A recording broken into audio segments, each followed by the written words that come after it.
Both of you seem even more excited than before. Looks like your first trial run didn't disappoint. Paimon hasn't actually watched that many films, but after trying it out, she might just be hooked! We should check out the film that it's based on! Great job, Paimon. That's exactly what our enthusiast friends were hoping you'd say. They'd be beyond delighted to hear that visitors are curious about the films that inspired these attractions. Some have even been willing to contribute extra funds out of their own pockets. Where budgets have allowed, of course. Out of their own pockets? That's right. While the Spina di Rosula covers the cost of basic booth materials and rental fees, many fans have personally funded promotional materials and related merchandise. The cost of the booth itself isn't their main expense. Some of them have already started designing spin-off products inspired by film characters. Take our official mascot, Surintendant Chevalmoran, for instance. She won second place in the last most popular character poll for the comic film category, and was even dubbed the pinnacle of round, bouncy cuteness. Many people have expressed interest in designing cushions based on her image, using the highest quality fabrics and hiring the most skilled artisans to mass-produce them. These cushions will officially go on sale at the next convention alongside lots of similar products.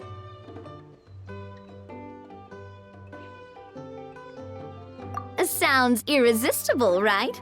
Plus, as Surintendant Chevalmoran's guardian and official image rights agent, Farina will receive 60% of the sales revenue. After all, the fans are doing this voluntarily, not for profit, but to promote Surintendant Chevalmoran's adorable image. The more Mora ends up in Farina's purse, the better Surintendant Chevalmoran's meals will be. And who wouldn't be happy to hear that? Oh, Paimon likes the sound of that. Everyone working hard for something they all love without worrying about profit. Still, we can't just ignore Mora completely. Whether it's fan creations or official commercial projects, some level of financial balance is still necessary. The same logic applies to the Chevalmoran Film Fantasyland taken as a whole. Once we finish the standardized strategy guides, our attractions can officially be open to the public. But we can't take personal charge of the ticketing process. There's plenty of work to do at the various booths, and the park itself is a work in progress. We'll need to assign dedicated employees to maintain and manage each attraction. There's a recruitment section on the park's bulletin board. We've received many applications, and each candidate has their strengths. Our job is to match the best candidates to each attraction based on their overall performance. Once assigned, the staff will keep the attractions running, ensuring a continuous revenue stream. Wait, so we've suddenly gone from being playtesters to heads of human resources? That's definitely a first for us. Just don't hold everyone up to your own standards, okay? You can't expect everyone else to be as capable as you. Alright, time to review some resumes. Fingers crossed we'll get some exceptional candidates.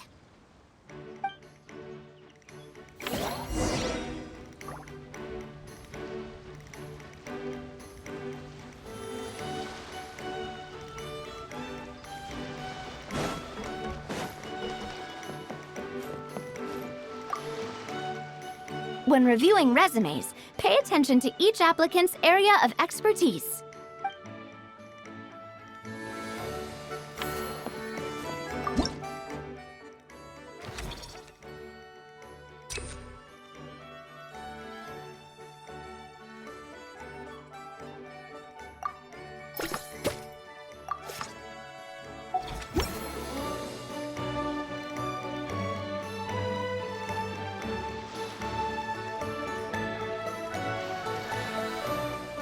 Looks like this particular employee is really getting into their role. You're both doing great. You sound more like bosses than I do. In any case, with this, the Cheval Film Fantasyland is now officially open. Running a theme park is a long-term project. You won't make much if you try and rush it. We're just about done with our current work setup, so let's take a short break and wait for this cycle's revenue report to come in.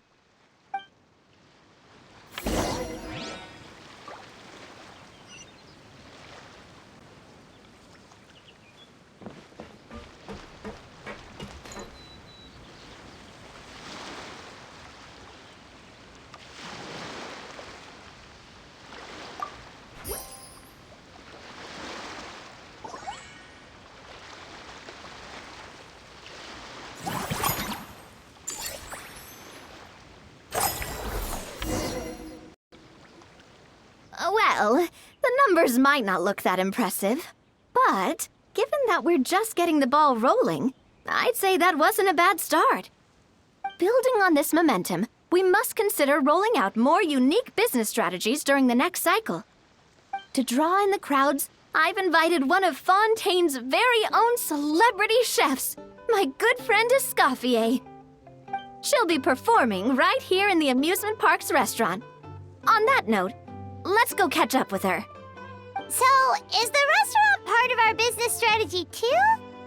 There are so many layers to this operation.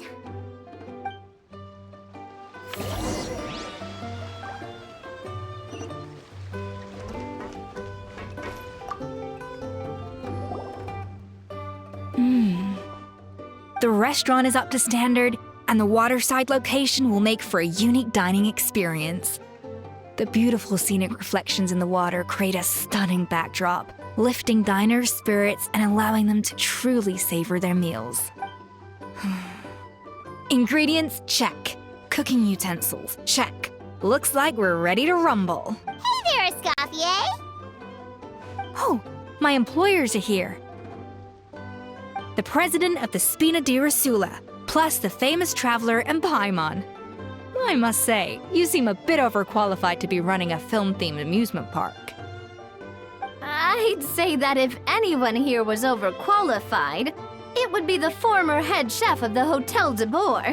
Wherever you walk, the aroma of fine cuisine follows in your wake. Let's get back to business. I'm guessing you want the traveler to help me decide the theme dish for each cycle, right?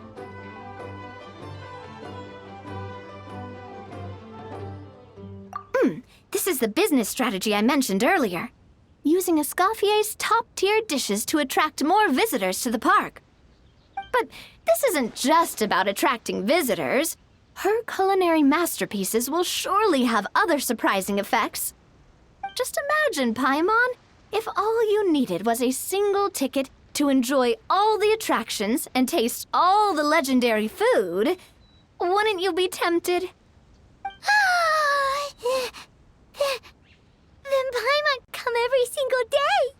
Now, here's the twist. To get the most out of this strategy, the menu can't be made public. Based on research by a certain food branding consultant, many restaurants have started offering a special chef surprise dish. So give me some inspiration every few business cycles, and I'll decide on our next themed dish. Now then, give me your hand.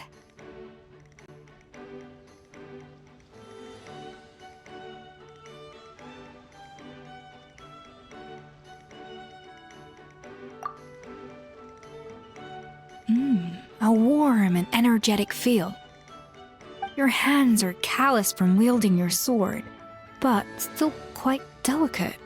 When you grasp its hilt, it's like you're holding the bow of a violin. A sword, then. The theme this time shall be strength. All right, let's find out what strength looks like in gastronomical form.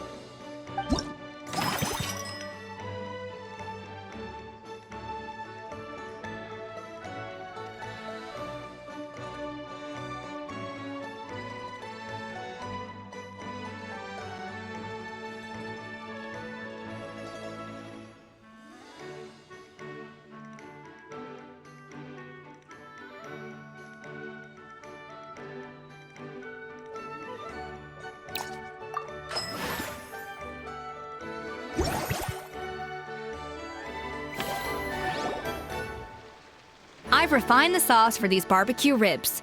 It's a richer flavor than the classic version, but not at all greasy. The mint extract in the seasoning leaves a refreshing aftertaste, perfect for indulging yourself after a fun-filled day. But if you ask me, I'd say the artisans need these more than the guests. The artisans? As I'm sure you've noticed, this park isn't quite finished. A serving of these barbecue ribs should help the artisans replenish their strength much more quickly. As their bosses, you have an obligation to provide meals for them. So why not invite them to dine here? Who knows? The morale boost might even improve their productivity.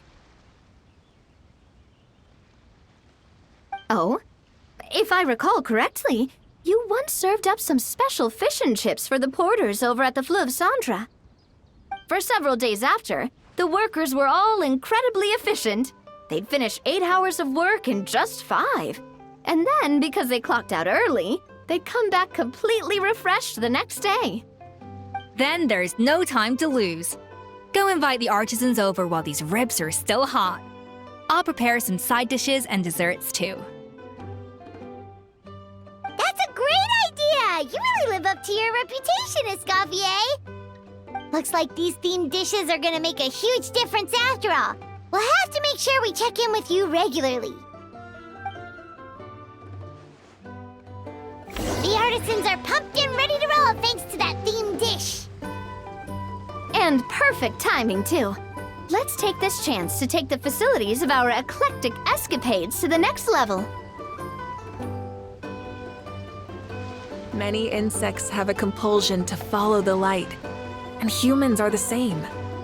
Except we call that light hope. That unique aroma. I wonder how you'll inspire my cooking this time. All right then, I'll just go with the flow.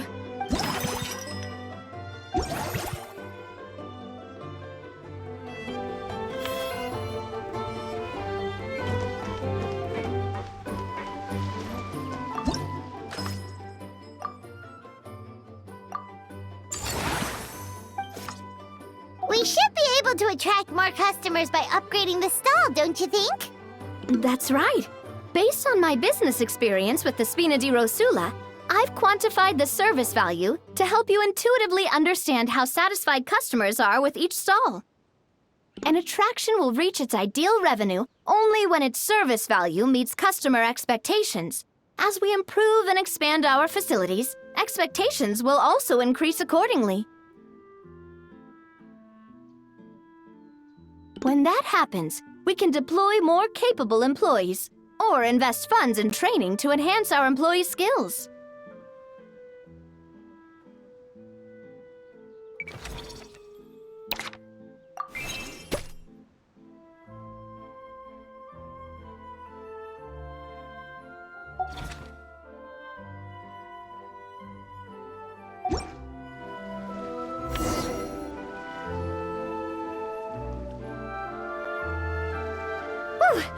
That should be everything.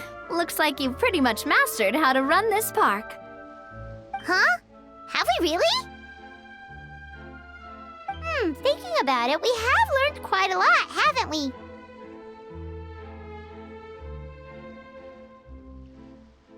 Oh, not at all. I wouldn't say I taught you much. Your intuition's been guiding the way mostly. I imagine long-term operations sounded like a scary prospect the first time I mentioned it, huh? But don't let that scare you. Just break things down into smaller steps and tackle them one at a time.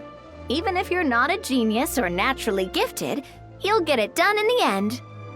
Whoa, seeing your own progress has really got Paimon fired up! Actually, she's gonna jot your words of encouragement right down.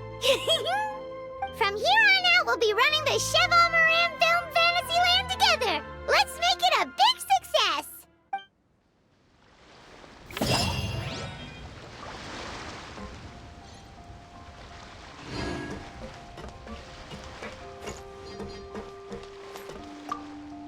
You've got this park off to a great start, partner. The ball's really starting to roll, huh?